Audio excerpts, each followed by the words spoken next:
Assalamualaikum warahmatullahi wabarakatuh.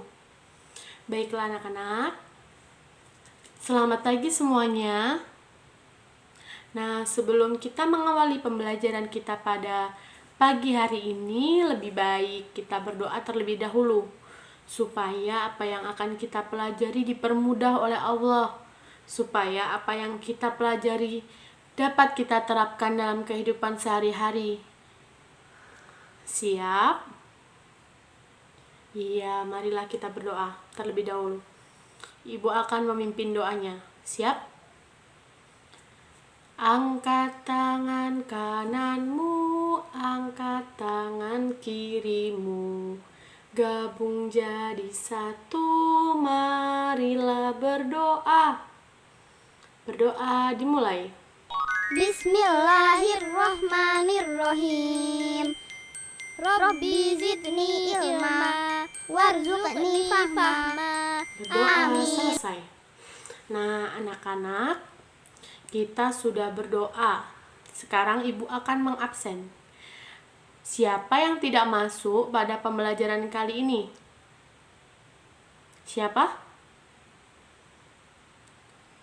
Oh, si Rido. Kenapa Rido tidak masuk? Sakit? Mana suratnya? Iya ya, ini ada di meja ibu, sudah suratnya. Nah, anak-anak harus saling menjaga kesehatan ya. Kalau sakit, anak-anak sendiri yang rugi. Siap? Iya, pintar anak-anak ibu. Nah, ibu lihat anak-anak ibu ini kurang bersemangat dalam belajar. Ibu jadi kurang semangat juga dalam mengajarnya. Nah, untuk menambah semangat kita dalam pembelajaran, ibu akan mengajak kalian untuk bernyanyi terlebih dahulu. Kita akan bernyanyi lagu Kebunku. Ada yang tahu? Iya, kan kalian dulu pernah TK, pasti diajari lah lagu Kebunku. Nah, sekarang kita akan bernyanyi. Siap? Kita nyanyi bareng-bareng. Kalau ada yang nggak nyanyi, ibu akan mengulanginya lagi. Siap? Iya. Lihat kebunku penuh dengan bunga, ada yang putih dan ada yang merah. Setiap hari ku siram semua, mawar melati semuanya indah. Lah, itu yang melekat kenapa tidak bernyanyi? Tidak hafal lagunya. Kalau hafal ya bernyanyi. Kawan-kawannya bernyanyi kok malah bengong sendiri. Ayo kita ulangi sekali lagi. Itu yang bengong tadi ikut nyanyi ya.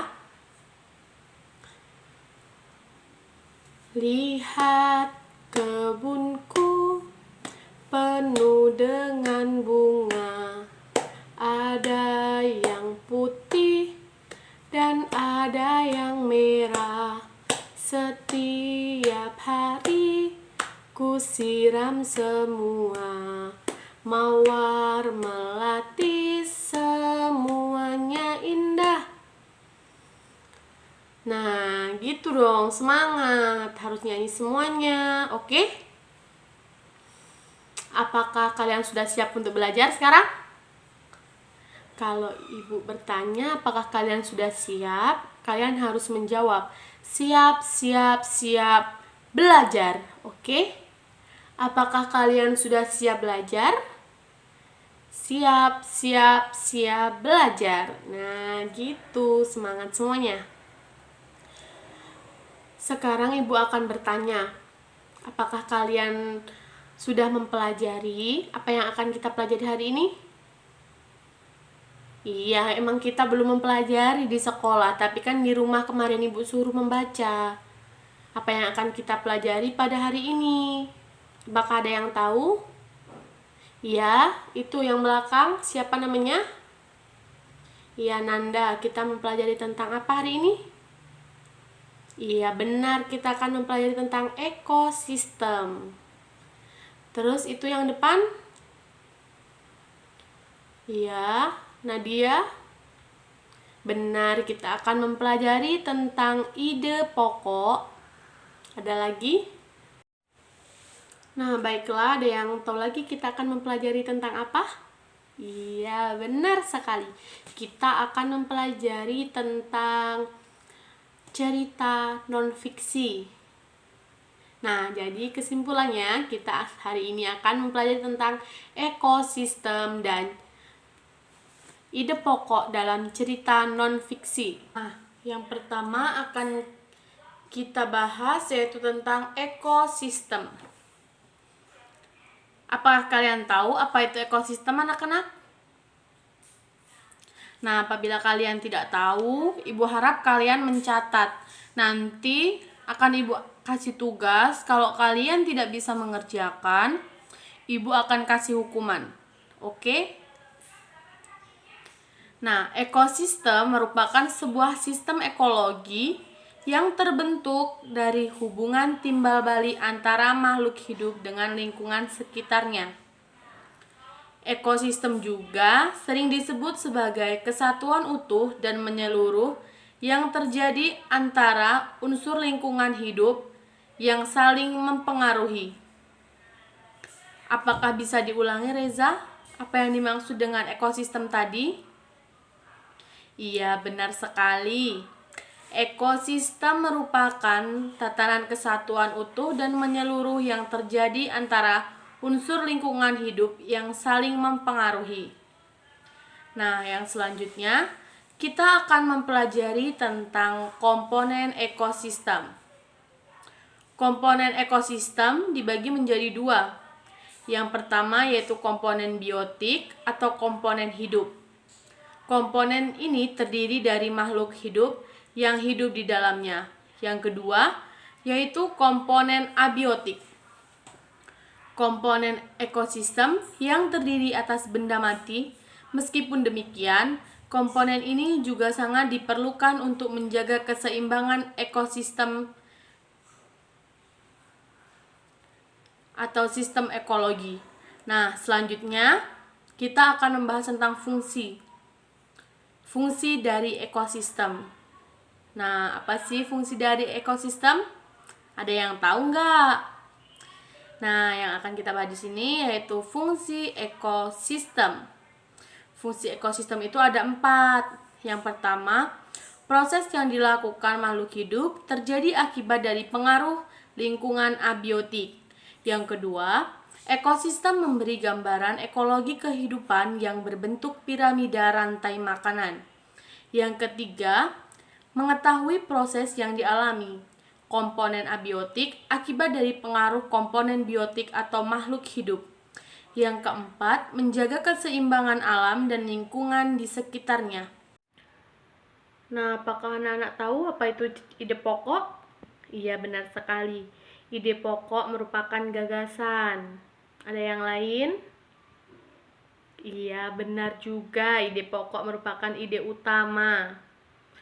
Jadi, ide pokok merupakan ide atau gagasan utama yang menjadi bahasan dari sebuah bacaan. Nah, selanjutnya kita akan mempelajari tentang cerita non-fiksi. Apakah kalian tahu apa itu cerita non-fiksi? Kalau anak-anak belum mengetahui apa itu cerita non-fiksi, Ibu akan menjelaskan apa itu cerita non-fiksi. Cerita non-fiksi merupakan sebuah karangan atau tulisan yang bersifat informatif, di mana penulisnya mempunyai tanggung jawab atas kebenaran dari peristiwa tersebut, baik itu peristiwa tentang orang atau informasi yang disampaikannya. Jadi, cerita non-fiksi itu merupakan cerita yang nyata. Nah, tadi kan kita sudah mempelajari tentang ide pokok. Kita juga sudah mempelajari tentang cerita non-fiksi, ekosistem. Nah, selanjutnya Ibu akan bertanya, bagaimana sih cara menentukan ide pokok pada cerita non-fiksi? Ada yang tahu tidak? Nah, jika belum tahu, Ibu akan menjelaskan. Siap mendengarkan? Ya, Ibu harap apabila Ibu sedang menjelaskan, jangan ada yang berbicara, jangan ada yang sibuk sendiri dengan temannya ya. Nah, yang pertama yaitu membaca seluruh paragraf. Cara pertama yang bisa dilakukan adalah dengan membaca keseluruhan dari paragraf tersebut. Caranya dengan berkonsentrasi dengan cermat. Ketika membaca jangan bermain-main, mengerti kan? Iya. Yang kedua, anak-anak harus membaca setiap kalimat.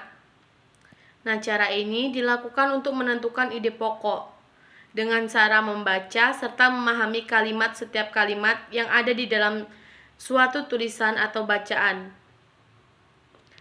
Yang ketiga, memisahkan kalimat utama. Cara yang ketiga ini yaitu harus menjelaskan atau memisahkan kalimat utama dari kalimat penjelasnya.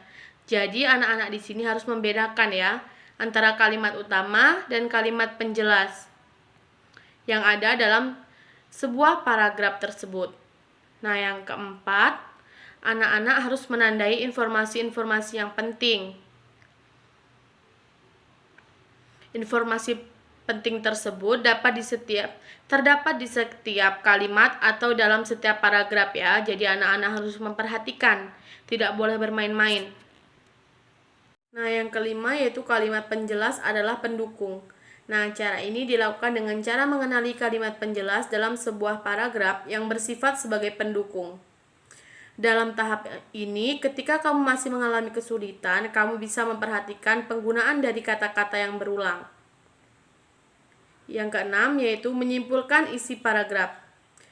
Nah, yang bisa dilakukan adalah dengan menarik kesimpulan, simpulkanlah isi dari sebuah paragraf tersebut. Hal yang itu untuk berguna untuk membantu mencari dan menentukan sebuah ide pokok, sehingga hal ini akan memberikan kamu kemudahan. Yang ketujuh, menandai ide pokok. Nah, cara untuk menentukan ide pokok yang ketujuh ini adalah dengan cara menandai ide pokok pada setiap paragraf dari suatu tulisan secara menyeluruh. Kamu bisa melakukan ini dengan menggabungkan bagian awal dan akhir dari kalimat di paragraf tersebut. Ide pokok ini umumnya disebut dengan ide pokok campuran. Anak-anak, itu tadi merupakan cara untuk menentukan ide pokok pada cerita non-fiksi. Nah, nanti Ibu akan memberikan satu cerita non-fiksi. Kalian harus mencari ide pokok dari cerita non-fiksi tersebut ya. Ibu akan memberikan satu contoh soal tentang menentukan cerita non-fiksi. Baiklah, di sini Ibu akan mencontohkan di paragraf pertama ya anak-anak. Paragraf pertama ini kita harus membaca bersama-sama dulu ya. Jangan ada yang ribut. Nah, baiklah kita akan memulainya. Semua makhluk hidup memerlukan lingkungan tertentu untuk memenuhi kebutuhannya. Lingkungan adalah sesuatu yang berada di sekitar makhluk hidup. Sebuah lingkungan terdiri atas bagian yang hidup atau abiotik dan bagian tak hidup atau abiotik. Bagian yang hidup disebut lingkungan. Di sebuah lingkungan terdiri atas tumbuhan, hewan, dan makhluk hidup lainnya. Bagian lingkungan yang tak hidup terdiri atas cahaya, matahari, air, udara, dan tanah. Nah, pertama kita harus mencari terlebih dahulu kalimat utama dari paragraf tersebut. Dari paragraf tersebut, kalimat pertamanya merupakan kalimat utama, yaitu terletak di kalimat pertama yang berbunyi, semua makhluk hidup memerlukan lingkungan tertentu untuk memenuhi kebutuhannya. Nah, dari kalimat utama tersebut baru kita mencari ide pokoknya, yaitu inti dari kalimat utama yang berbunyi makhluk hidup memerlukan lingkungan. Nah, untuk paragraf yang kedua, 3 sama 4 itu silakan kalian cari ide pokoknya sendiri ya, yang seperti dicontohkan Ibu tadi. Nah, setelah nanti ketemu, difoto lalu dikirim ke WA pribadi Ibu. Jangan ada yang mencontoh pekerjaan dari temannya ya, usahakan mengerjakan sendiri, bisa kan? Iya, pintar, anak-anak Ibu emang pintar. Nah, Ibu rasa cukup sekian pembelajaran kita pada pagi hari ini ya. Lebih dan kurangnya Ibu mohon maaf. Kepada Allah Ibu mohon ampun. Sebelum kita mengakhiri pembelajaran ini, lebih baik kita berdoa terlebih dahulu. Berdoa dimulai.